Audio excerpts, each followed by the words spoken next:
Queria comentar hoje sobre potência contínua e potência dinâmica e também sobre fonte regulada e fonte normal, no caso, fonte convencional de alimentação.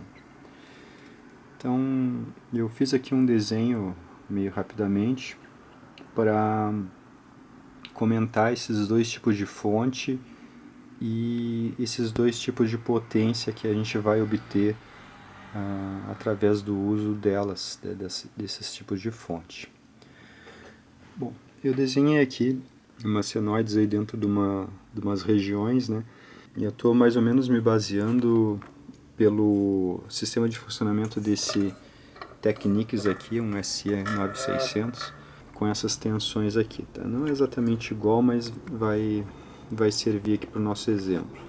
Então esse amplificador aqui, ele tem uma fonte principal e uma fonte estabilizada, né? A fonte principal dele tem mais de 60 volts, então eu estou colocando aqui como 65 só para facilitar o exemplo. Então ela tem essa fonte principal de 65 e tem uma fonte regulada de 50 volts, tá? Mais ou menos 50 volts. Então aqui embaixo fica o menos 50 volts e aqui o mais 50 volts. Esses 50 volts aqui é a tensão que os transistores de saída usam no funcionamento do amplificador. Então, esse amplificador, né, ele, digamos que tem uma tensão então da fonte principal que ela varia em função do tempo e do consumo, né? Então, quando a gente consome mais energia, essa fonte de tensão principal ela fica variando, né? Então ela sobe e desce. Às vezes ela é bastante abalada, né? E às vezes ela fica bastante aliviada, digamos assim, que o amplificador está sem uso, digamos assim. Então ela varia mais ou menos 10 volts. Então essa variação acontece, né, na fonte principal e a gente tem uma fonte regulada, né, em 50 volts, onde essa variação de tensão da fonte principal praticamente nunca chega, tá? Então a fonte principal pode variar bastante, né? Claro que dentro de uma certa margem, né? Que não ultrapasse essa margem da regulação aqui, né? Ficam 5 volts absorvidos pela fonte regulada, né? Então a gente acaba tendo uma saída de 50 volts praticamente contínua sempre, ela não baixa e ela não tem praticamente oscilações, tá? Então é uma fonte que fica praticamente constante o tempo todo. Então nesse cenário a gente tem uma região para o áudio se desenvolver, né? Entre o mais 50 volts e o menos 50 volts, né?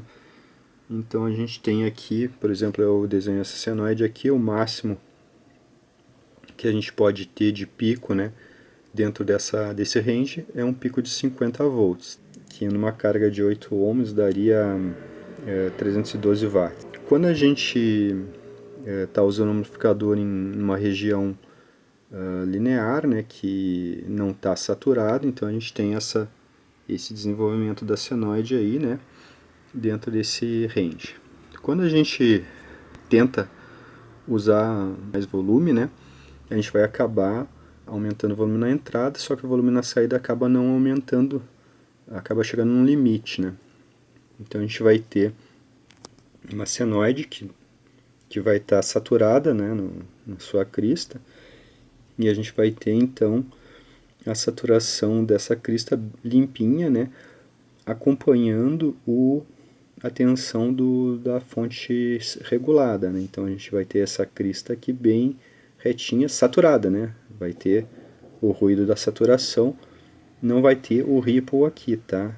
Então essa é uma grande vantagem da fonte regulada. É claro que a gente não deve usar o amplificador nessa região aqui, a gente deve usar o amplificador no máximo até a hora que a gente percebe que ele está começando a saturar, então a gente deve baixar um pouco o volume, né? Não tentar insistir. Isso aqui acaba prejudicando os alto-falantes, né? Então não é aconselhável que a gente use nessa região aqui. O mesmo acontece aqui embaixo, tá? No semicírculo negativo vai acontecer a mesma coisa. E eu também desenhei aqui no lado, tá, uma situação de uma fonte normal, tá? Uma fonte que equipa, eu diria que 99% dos amplificadores que existem no mercado usam fontes não reguladas, tá? Então, eu continuei o desenho aqui, né, essa tensão de regulação, aqui essa margem de regulação, e continuei a linha dos 50 volts, só para a gente fazer uma comparação com a outra fonte ali.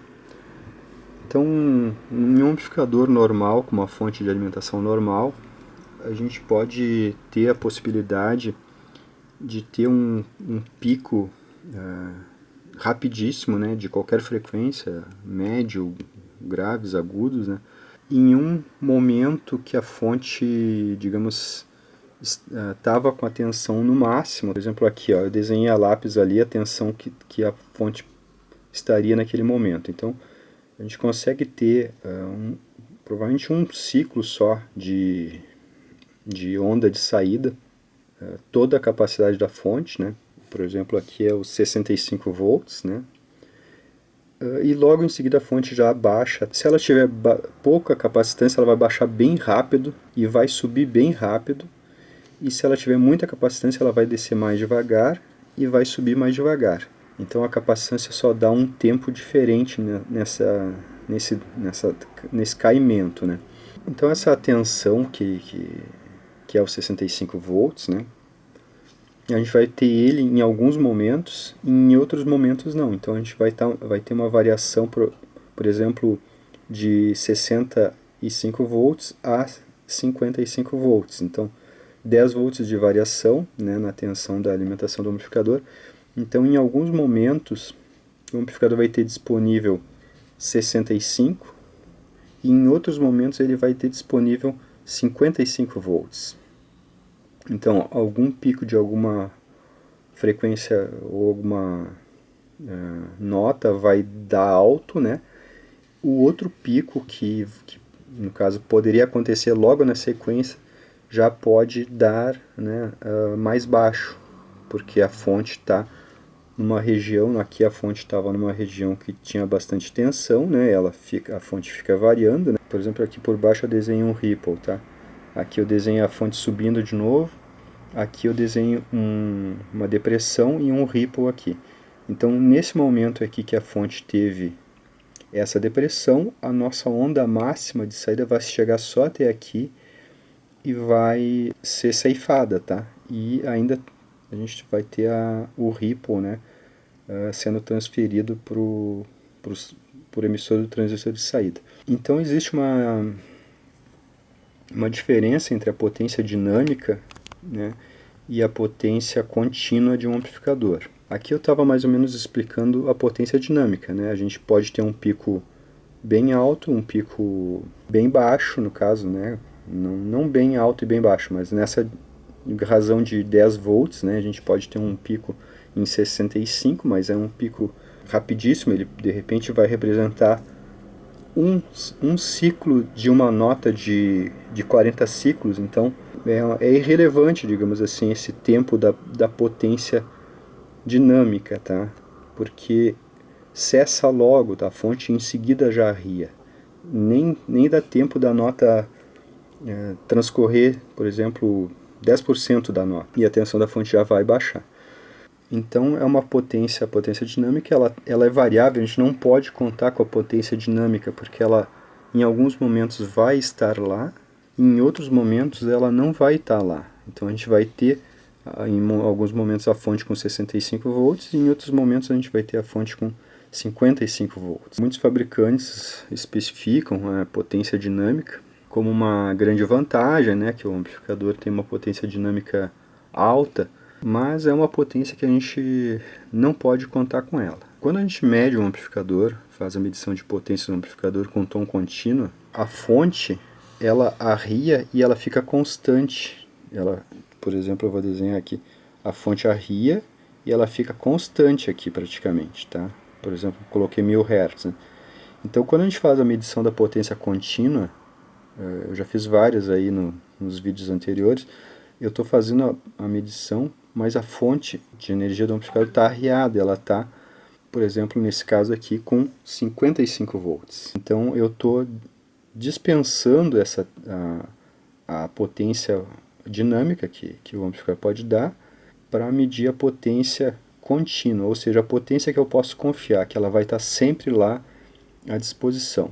Existem, como eu comentei, né, fabricantes que se valem dessa potência, né, mas é uma potência que não é sempre que ela vai estar presente e, na verdade, em momentos bem curtinhos, não chega a ser um benefício, tá? A potência dinâmica. Por exemplo, a nota seria isso aqui, vou desenhar aqui, e só o primeiro D com a tensão dinâmica máxima, tá? O próximo pico já vai dar assim, né? E aí os outros picos já vão dar assim, né?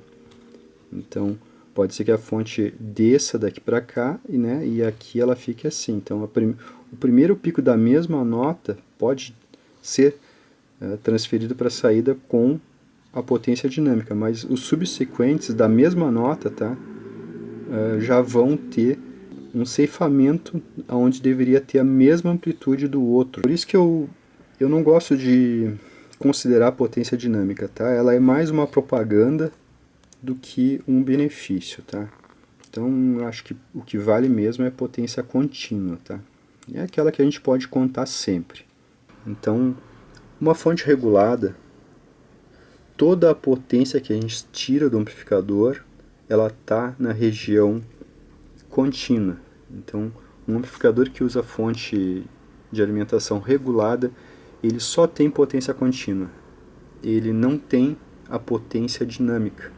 Ou seja, essa potência variável que tem aqui em cima, que é dada pela variação da tensão da fonte. A fonte arria, eu tenho menos potência. A fonte sobe, eu tenho mais potência. Mas é um curtíssimo espaço de tempo. Então, com um amplificador, né, com a fonte regulada, não tem essa variação, porque a fonte regulada ela vai manter sempre a mesma tensão, né? Ao passo que um amplificador com uma fonte convencional, né, ele vai ter essa variação de tensão, então alguns picos podem dar dentro dessa área aqui que tem mais tensão e outros picos podem dar nessa área aqui que tem menos tensão, porque um pico vai dar sem saturação, nesse caso aqui, né? Se tivesse um pico aqui ele daria sem saturação, e aqui nessa região o mesmo pico que deveria dar lá em cima, ele vai dar aqui embaixo, tá? Com saturação, tá? Então, dependendo da cadência da música, pode ser que um pico dê aqui e outro dê aqui, mas eles eram a mesma nota, eles deveriam ter tocado do mesmo jeito e não tocaram. Por isso que essa região da potência dinâmica eu não considero muito, tá? Uma desvantagem da fonte regulada, né, é que a gente perde essa faixa de regulação, tá? Que é uma diferença de tensão que os transistores precisam para regular. Então, se eu pegar esse mesmo amplificador aqui, que era a fonte regulada, e converter ele para fonte simples, eu vou poder ter um pico, né, que eu chegaria até aqui na tensão, por exemplo, de 55 volts, que é o máximo que a fonte arria, né, com toda a carga possível. Eu poderia ter picos até aqui em cima, tá? E, por exemplo, aqui a saturação, né, eu poderia ter um pouquinho mais de linearidade aqui nessa saturação, né, podendo chegar até os 55 volts, tá? Isso considerando só a potência contínua, tá? Não considerando aqui a potência variável, a potência dinâmica do amplificador, tá? Porque não pode contar com essa tensão aí que ela vai estar presente na hora que a gente precisa, tá? Não adianta encher de capacitor, tá? Porque a fonte vai variar, ou ela vai variar mais rápido ou vai variar mais devagar. Tem a margem tipo do ripple, né? Então o ripple, se a gente colocar um pouco mais de capacitor, essa escadinha diminui, né? Mas ela ainda está dentro da margem que a gente não pode considerar como potência contínua, né? Então a gente consegue melhorar até o ripple da fonte, mas a variação de tensão dela, né, ela vem do transformador, né? Então são escolhas que a gente tem que fazer, né? Perder um pouco da potência, né, para fazer uma fonte estabilizada que vai nos proporcionar um amplificador que todo o tempo toca com potência contínua, né? Ou seja, os picos das notas perto da saturação vão estar realmente fiéis, né? Claro que mesmo um amplificador com fonte estabilizada a gente não deve usar muito próximo da tensão de saturação, né? Mas a gente teria a certeza que os picos vão ter as cristas do tamanho que deveriam ter, né? Todos iguais, da mesma nota, por exemplo, ou notas subsequentes, né? Então os picos vão estar no tamanho certo, né? Já numa fonte convencional a gente não tem essa certeza. Um pico pode dar certo e um pico pode dar errado. E isso pode se intercalar, né? E vai na sorte, digamos assim, né? Também nesse caso aqui a gente não deve usar o amplificador nessa área aqui, a gente deve usar o amplificador numa área no máximo, né, até perto da saturação. Então, antes da saturação, o comportamento desse amplificador aqui com fonte convencional e o comportamento desse amplificador aqui com fonte estabilizada é o mesmo, tá? A diferença está na hora da saturação, tá? Esse aqui satura sem ripple e satura sempre no mesmo lugar. A saturação vai ser sempre em 50 volts, enquanto que esse aqui, a minha saturação pode ser em 65, pode ser em qualquer valor aqui dentro dessa região, tá? Dessa região aqui, pode acontecer a saturação. Então eu posso ter uma saturação em 65, uma saturação em 60, uma saturação em 55, né, volts. Então os picos podem saturar em amplitudes diferentes. Então eu posso ter um pico saturado aqui, eu posso ter um pico saturado um pouco mais abaixo, tá? Eu posso ter um pico saturado mais acima, todos com um pouquinho de ripple, né? Então é isso que acontece, os picos, a tensão da saturação do transistor fica variável, né? Ela varia dentro dessa faixa aqui. É isso que acontece. Aqui eu coloquei um transistor só para mostrar como é que se faria a regulação, tá? E nesse caso desse amplificador aqui é mais ou menos assim. Tem um transistor ligado nos 65 volts. Aqui na base do transistor tem uma tensão de referência de 51 e o emissor do transistor sai 50 volts, né? Perde 0,6 aqui e sai 50 volts aqui nesse trilho regulado, né? Então essa tensão aqui de cima pode baixar até 55, que praticamente aqui desse lado não varia nada, desde que essa tensão aqui da base também